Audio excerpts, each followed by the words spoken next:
karena saya akan mendorong pertumbuhan ekonomi lebih cepat, sehingga dengan kondisi dengan APBN yang sama, saya akan mendapatkan pertumbuhan ekonomi yang lebih cepat dan pendapatan pajak yang lebih tinggi. Makanya udah jelas semua ya, nggak ada pertanyaan ya.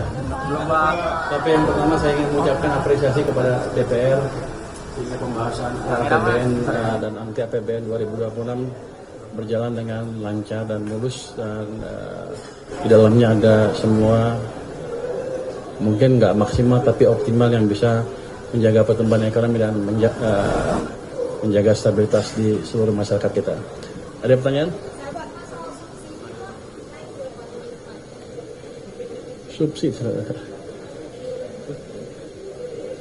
Subsidi saya lupa angkanya, tapi berapa? Naik nggak dibanding tahun lalu, tapi yang jelas masih ada, masih cukup banyak dan cukup besar.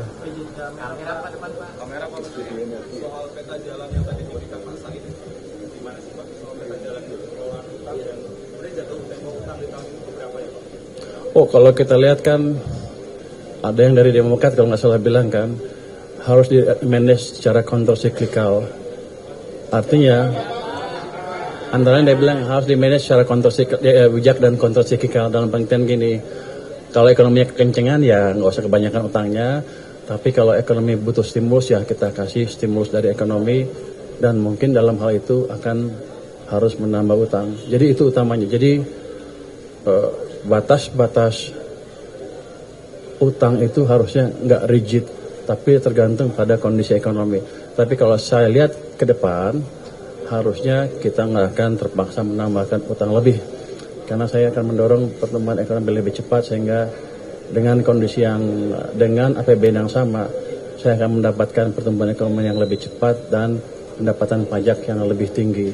Jadi harusnya saya tidak akan ngutang terlalu besar. Mungkin saya perkirakan ada kemungkinan utang yang saya terbitkan tidak akan sebesar yang ada di APBN. Nanti kita lihat semester pertama tahun depan gimana realisasi pertumbuhan ekonominya.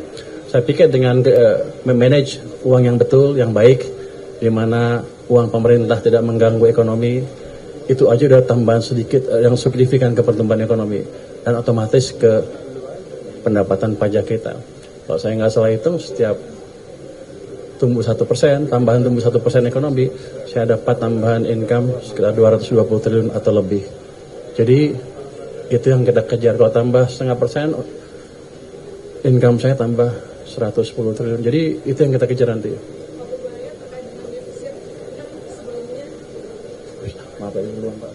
Iya, Pak, izinkan terkait defisit, sebelumnya Presiden menargetkan untuk 0% 2 tahun ke depan, tapi kita lihat APBN yang tahun depan ini angkanya justru naik dari 2,48 jadi 2,68. Nah, ini gimana caranya supaya bridgingnya nanti bisa 0%, Pak? Karena market juga butuh kepastian kan soal itu. Anda tadi dengar Demokrat usulnya apa dari Pak Said? Bijaksana dan kontrol siklikal.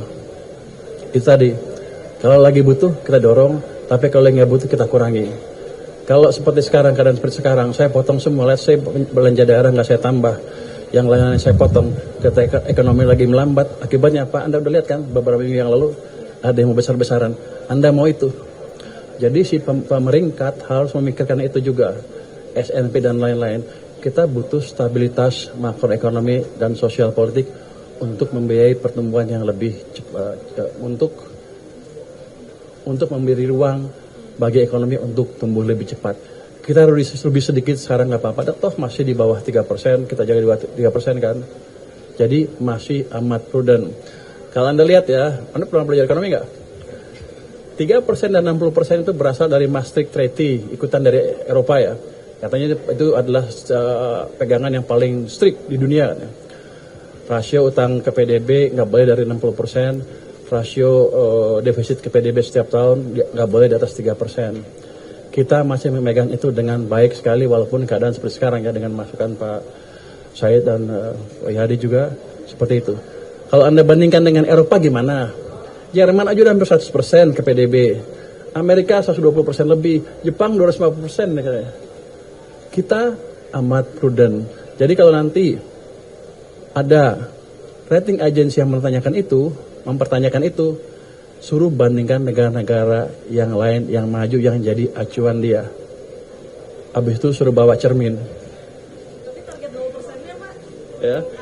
Gimana? Tapi kalau target 0% yang diarahkan Presiden itu cara bridging supaya Kita lihat keadaan, kalau mungkin ya mungkin. Saya sedang mencoba mengefisienkan, mengefektifkan pajak dan lain-lain dalam 1 tahun ke depan. Penggelapan segala macam akan kita coba hilangkan dengan secara signifikan. Nanti kita lihat berapa langkah. Kalau udah efisien benar, berapa sih pendapatan pajak kita? Kamu bayar pajak nggak? Bayar, oh, bagus. Jadi gitu. Jadi rencana itu kan rencana. Kalau nggak bisa dijalankan 1 tahun ya nggak apa-apa. Kita geser pelan-pelan. Tapi kita jelas arah kita menuju ke sana. Tapi kalau meleset dikit ya nggak apa-apa. Kenapa? Lihat tuh negara-negara dunia lain semuanya lagi susah kan? Memang kita mau beda sendiri terus hancur. Anda maunya apa? Kalau Anda pilih apa? Nah gitu kan. Jadi harus dukung ya. Just kidding.